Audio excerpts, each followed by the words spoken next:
Hello everyone, welcome to सरकारी library. आज है 27, 28 और 29 सितंबर का 3 दिनों का करंट अफेयर को हम कवर करेंगे। तो चलिए शुरू करते हैं। सबसे पहले याद रखें कि भारत के नए सीडीएस कौन बने हैं। तो भारत के नए सीडीएस बने हैं अनिल चौहान।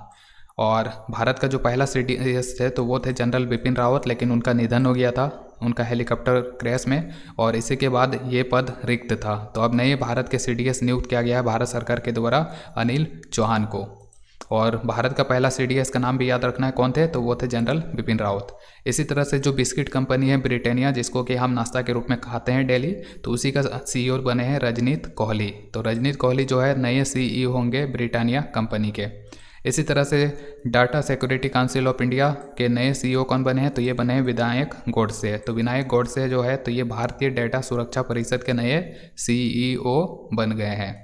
इसी तरह से जो इटली देश है, तो इटली देश की पहली महिला प्रधानमंत्री कौन बनी है, तो ये बनी है जियोर्जिया मेलोनी। तो जियोर्जिया मेलोनी जो है तो इटली की पहली महिला प्रधानमंत्री बन गई है। इसी तरह भारत का जो कर्मचारी राज्य बीमा निगम है तो उसका महानिदेशक किसे बनाया गया है, तो ये बनाया गया राजेंद्र कुमार को। तो राजेंद्र कुमार जो हैं तो ये कर्मचारी राज्य बीमा निगम के नए महानिदेशक बने हैं। तो ये जो है कुछ अपॉइंटमेंट थे, और इसी तरह के सितंबर माह में और कई सारे अपॉइंटमेंट हुए हैं, तो उनको भी हम एक नज़र में देख लेते हैं। सबसे पहले याद रखें कि एल नागेश्वर राव को क्यों नियुक्त किया गया था। इसे नियुक्त किया गया था सुप्रीम कोर्ट के द्वारा, ताकि जो भारतीय ओलंपिक संघ है तो उसका संविधान में संशोधन किया जा सके, तो उसी के लिए नियुक्त किया गया सुप्रीम कोर्ट के द्वारा एल नागेश्वर राव को।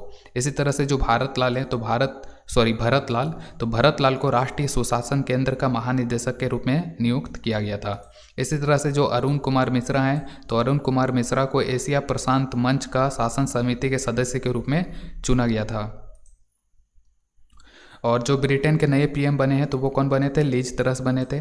केनिया देश के नए राष्ट्रपति कौन बने हैं, तो ये है विलियम एस रूतो। और ब्रिटेन का नया गृह सचिव कौन बने हैं, तो ये भारतीय मूल की सुवेला ब्रेवरमैन को चुना गया है। और इनको अभी हाल ही में जो है एक अवार्ड भी मिला है। कौन सा अवार्ड मिला है वो हम आगे डिस्कस करेंगे। इसी तरह जो एयरलाइन कंपनी इंडिगो है तो उसका सीईओ बने थे पीटर एल्बर्स। महानगर गैस लिमिटेड के नया अध्यक्ष बने थे महेश वी अय्यर बने थे। इसी तरह से जो shipping corporation of India limited है तो उसका अध्यक्ष और प्रबंध निदेशक बने थे दिनेश कुमार त्यागी।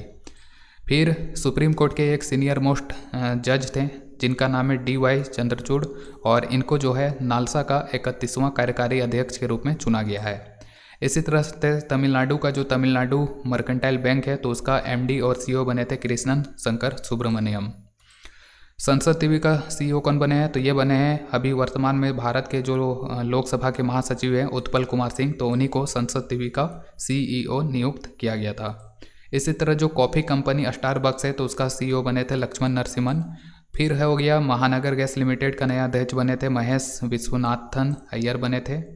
इसी तरह जो भारत में जो अखिल भारतीय फुटबॉल महासंघ है शॉर्ट में AIFA, तो उसके अध्यक्ष बने थे कल्याण चौबे, जो कि भारत के पूर्व फुटबॉलर भी रह चुके हैं। आकाशवाणी की समाचार सेवा का महानिदेशक बनाया गया था वसुधा गुप्ता को। कनाडा में भारत का अगला उच्चायुक्त नियुक्त किया गया था संजय कुमार वर्मा को। दक्षिण कोरिया का भारतीय राजदूत नियुक्त किया गया था अमित कुमार को। थाईलैंड में भारत का राजदूत कौन बने थे, तो ये बने थे नागेश सिंह। इसी तरह से जो NHPC है तो उसका चेयरमैन और MD बने थे यमुना कुमार चौबे। असम का नया मुख्य सचिव कौन बने थे, तो ये बने थे पवन कुमार बोर ठाकुर। तो ये कुछ अपॉइंटमेंट है, तो इनको आपको ध्यान में रखना है।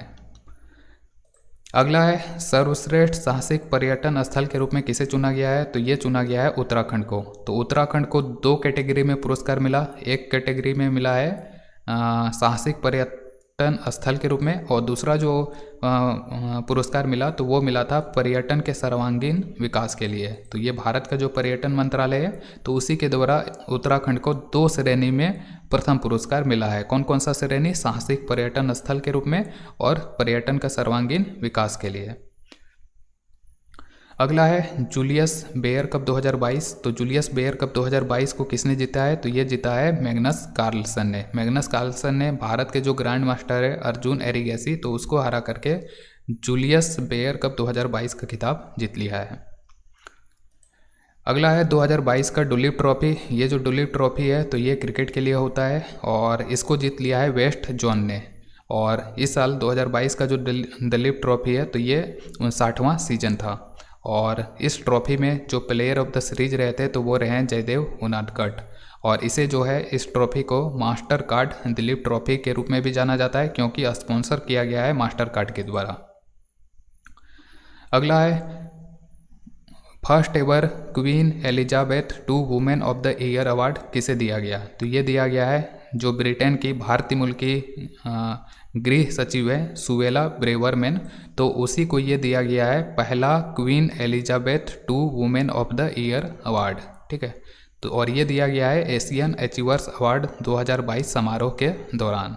तो याद रखना है कि पहला क्वीन एलिजाबेथ द्वितीय वुमन ऑफ द ईयर पुरस्कार किसे मिला? तो ये मिला है सुवेला ब्रेवरमैन को, जो कि इंग्लैंड की गृह सचिव है और ये भारतीय मूल की है। अगला है नेशनल सर्विस स्कीम अवार्ड 2020-21। तो अभी हाल ही में 24 सितंबर को भारत के जो वर्तमान राष्ट्रपति है द्रौपदी मुर्मू जी, तो उनके द्वारा टोटल 42 राष्ट्रीय सेवा योजना पुरस्कार दिया गया है। अगला है, एक मिनट, तो अगला जो अवार्ड है वो है 52वां दादा साहेब फाल्के अवार्ड 2020। ये दिया गया है आशा पारेख को। और अगर पूछ लिया जाए कि पिछला जो दादा साहेब फाल्के अवार्ड है 51वां, जो कि वर्ष 2019 के लिए दिया गया था, ये रजनीकांत को दिया गया था 2021 में। और पहला दादा साहेब फाल्के पुरस्कार दिया गया था किसको? तो ये दिया गया था देविका रानी को। तो देविका रानी जो है पहली अवार्डी है दादा साहेब फाल्के पुरस्कार पाने वाली। और 2019 वाला किसको मिला था? रजनीकांत एक्टर। और अभी 2020 का जो दिया गया है 2022 में, तो ये आशा पारेख को दिया गया है। अगला है एयरपोर्ट सर्विस क्वालिटी अवार्ड 2022। तो एयरपोर्ट सर्विस क्वालिटी अवार्ड 2022 मिला है कोचीन एयरपोर्ट को। और ये किसके द्वारा दिया गया? ये दिया गया है एयरपोर्ट काउंसिल इंटरनेशनल यानी कि ACI के द्वारा। अगला है 2022 बर्लिन मैराथन। तो ये किसने जीता है? तो 2022 बर्लिन मैराथन को जीत लिया है एलियूड किपचोगे। ठीक है, तो एलियूड किपचोगे जो है तो इसने जीत लिया है 2022 का बर्लिन मैराथन। ऑपरेशन मेघा चक्र आखिर ये है क्या? तो ये शुरू किया गया है, ऑपरेशन मेघा चक्र शुरू किया गया है CBI के द्वारा, और जिसके तहत 20 राज्यों और केंद्र शासित प्रदेशों के 56 स्थानों पे जो है बाल यौन शोषण सामग्री के खिलाफ अभियान चलाया जा रहा है। लोगों को पकड़ा जा रहा है CBI के द्वारा। तो CBI के द्वारा बाल यौन शोषण में संलिप्त लोगों को पकड़ने के लिए ये ऑपरेशन चलाया गया मेघा चक्र के नाम से। तो याद रखना है कि मेघा चक्र ऑपरेशन किसने चलाया है? CBI ने। अगला है भारत में 74% हिस्सा रखने वाला पहला विदेशी जीवन बीमा कंपनी कौन सा है? तो ये है बेल्जियम का एक कंपनी है, इंश्योरेंस कंपनी, जिसका नाम है एजेस इंश्योरेंस इंटरनेशनल। तो ये एजेस इंटरनेशनल इंश्योरेंस कंपनी है और ये जो है भारत में 74% हिस्सा रखने वाला पहला विदेशी इंश्योरेंस कंपनी बन गया है। और इसने 74% जो ये इंश्योरेंस का हिस्सेदारी खरीदा है, तो ये किस में खरीदा है? तो ये खरीदा है IDBI लाइफ इंश्योरेंस से। अगला है वायुदाब मशीन सांस, अभी न्यूज में है। तो ये वायुदाब मशीन सांस के नाम से जो है असम सरकार यूज करेगी अपने सभी सरकारी अस्पतालों में। तो असम के जितने भी सरकारी अस्पताल हैं तो वहाँ पे ये वायुदाब मशीन सांस लगाया जाएगा। और ये क्यों लगाया जाएगा? ताकि नवजात बच्चों में जो मौतों का संख्या है तो उसमें कमी हो सके। तो नवजात बच्चों की मौत को रोकने के लिए पूरे असम में सरकारी अस्पतालों में वायुदाब मशीन सांस लगाया जाएगा। और इसको डिजाइन किया गया है बेंगलोर में एक स्टार्टअप कंपनी है उसके द्वारा। अगला है साइन लर्न स्मार्टफोन ऐप। तो ये साइन लर्न स्मार्टफोन ऐप जो है तो ये लॉन्च किया गया है जो भारत के सामाजिक न्याय और अधिकारिता राज्य मंत्री हैं जिनका नाम है प्रतिमा भौमिक, तो उनके द्वारा। और ये है क्या?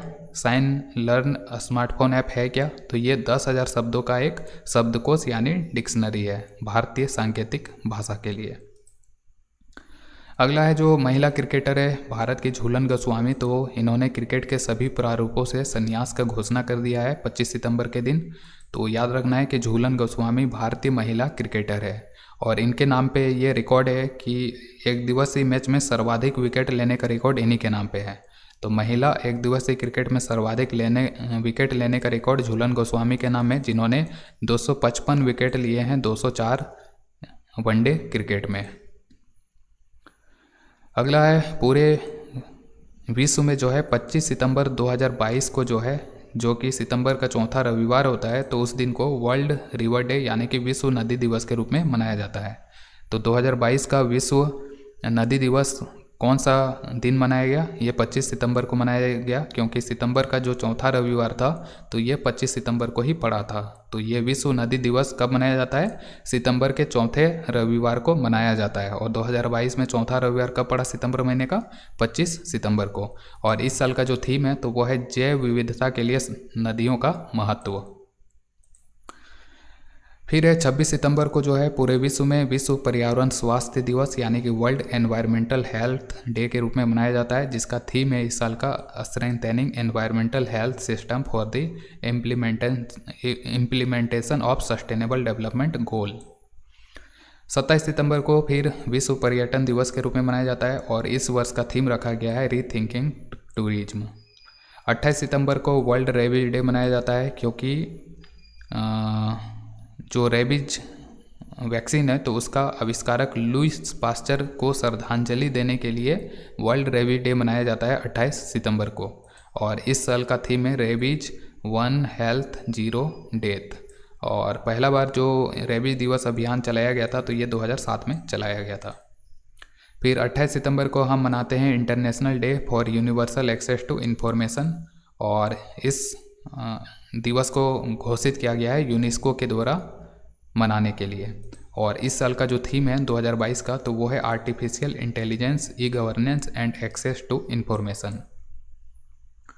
फिर अभी 2 दिनों के अंदर जो है कुछ फेमस व्यक्तित्व हैं जिनका कि अभी निधन हो गया है, जिनमें से एक अभिनेत्री है जिनका नाम है लुईस फ्लेचर। तो लुईस फ्लेचर का निधन हो गया। ये अमेरिका की एक ऑस्कर विनर रह चुकी है, ऑस्कर इनको मिला है और इनका 88 वर्ष की आयु में निधन हो गया। इनको ऑस्कर मिला था 1976 में। तो डेट वगैरह तो नहीं पूछा जाएगा, बस याद रखिए कि लुईस फ्लेचर कौन है, किस क्षेत्र से संबंधित है। तो ये अमेरिका के अभिनेत्री है जिनका अभी हाल ही में निधन हो गया। इनको ऑस्कर मिला था 1976 में।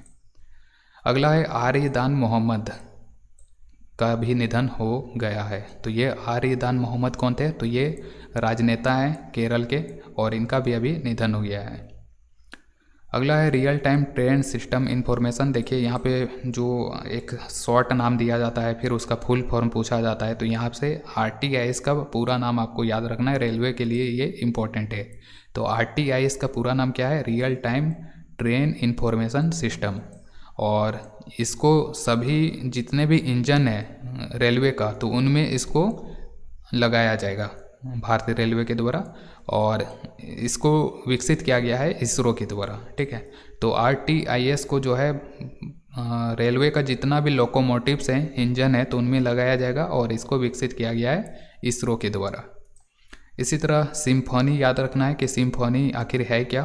तो अभी हाल ही में जो केंद्रीय मंत्री जी किशन रेड्डी है तो उनके द्वारा पर्यटन क्षेत्र को बढ़ावा देने के लिए एक वर्चुअल कॉन्फ्रेंस सिम्फनी का शुभारंभ किया गया। तो ये सिम्फनी एक सम्मेलन है जिसको शुरू किया गया, लॉन्च किया गया जी किशन रेड्डी के द्वारा, ताकि भारत में पर्यटन क्षेत्र को बढ़ावा मिल सके।